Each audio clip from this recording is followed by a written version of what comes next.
क्या झाइयाँ आयुर्वेद से ठीक हो जाती हैं? क्या सोशल मीडिया पे बताई जाने वाली होम रेमेडी ट्राई करनी चाहिए या नहीं? या फिर झाइयाँ ठीक होने के बाद वापस क्यों आ जाती हैं? ऐसे बहुत सारी क्वेरीज हैं जो मेरे पेशेंट मेरे पास लेके आते हैं। अगर आपकी भी ये सब डाउट हैं तो इस वीडियो को एंड तक देखिए। नमस्कार, मैं डॉक्टर शिल्पा, आप सभी का स्वागत है मेरे चैनल में।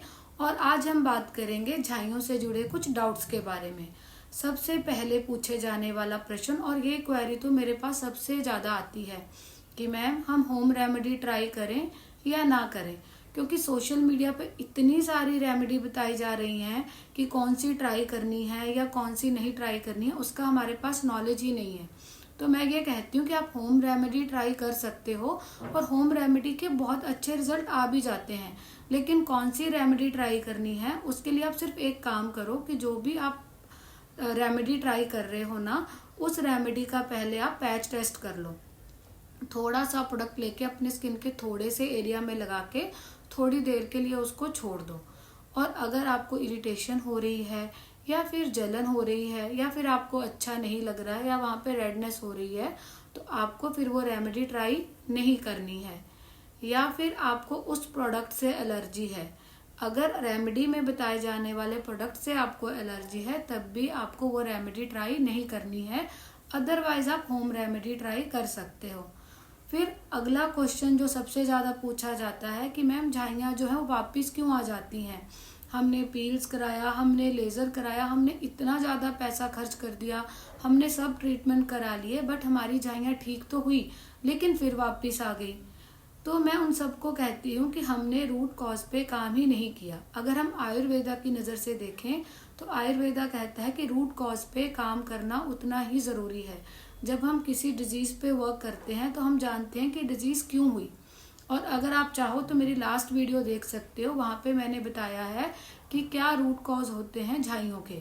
जैसे कि अगर आपको गट का इशू है, आपको लीवर में प्रॉब्लम है, या आपको हार्मोनल इम्बैलेंस का इशू है, या फिर आप कोई स्टेरॉइड्स ले रहे हो, या फिर आप कोई ऐसी मेडिकेशन पे हो जिसकी वजह से आपको झाइयाँ हो रही हैं, तो वहाँ पे सिर्फ क्रीम वगैरह लगा के आपकी झाइयाँ ठीक नहीं होंगी। वहाँ पे हमें अलग टाइप से ट्रीटमेंट देना पड़ेगा। और दूसरा सबसे इम्पॉर्टेंट, कंसिस्टेंसी का नहीं होना, पेशेंस का नहीं होना। अगर हम कोई ट्रीटमेंट ले रहे हैं तो हमें थोड़ा सा ना पेशेंस रखना पड़ता है कि हो सकता है आपकी किसी फ्रेंड को जो है 1 मंथ में रिजल्ट आ गया, किसी को 3 मंथ में रिजल्ट आ गया और आपको नहीं आ रहा है। तो वहाँ पे ना पेशेंस रखना पड़ता है, वहाँ पे आपको डिमोटिवेट नहीं होना है, क्योंकि हर स्किन डिफरेंट होती है और हर पेशेंट का इलाज भी अलग होता है। हो सकता है कि अगर आपके फ्रेंड की जो प्रॉब्लम हो वो सुपरफिशियल हो और आपकी जो प्रॉब्लम है वो थोड़ा डीप है, तो वहाँ पे प्रॉब्लम को जाने में टाइम लगेगा।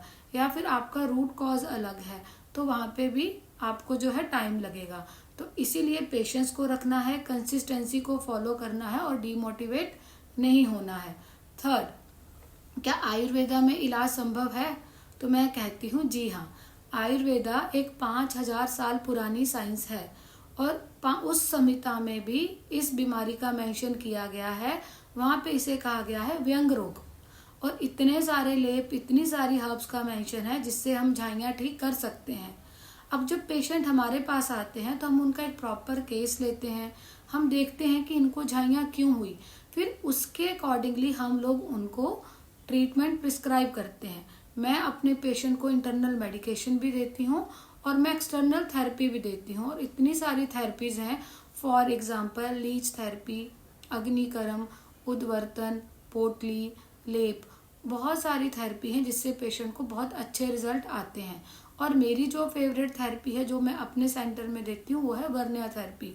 हम बहुत सारी हर्ब्स का एक्सट्रैक्ट करके पेशेंट के चेहरे पे इन्फ्यूज करते हैं जिससे कि पेशेंट को बहुत ही अच्छे रिजल्ट आते हैं।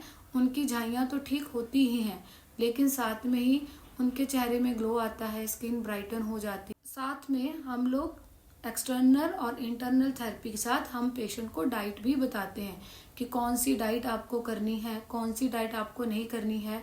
मैं अपने सब पेशेंट्स को स्पेसिफिक डाइट मेंशन करती हूँ, उनको बताती हूँ कि ये आपकी डाइट में होना चाहिए और ये आपकी डाइट में नहीं होना चाहिए, along with medicine, along with therapy. जब हम इन सारे कॉम्बिनेशन पे वर्क करते हैं तो हमें डेफिनेटली रिजल्ट मिलते हैं।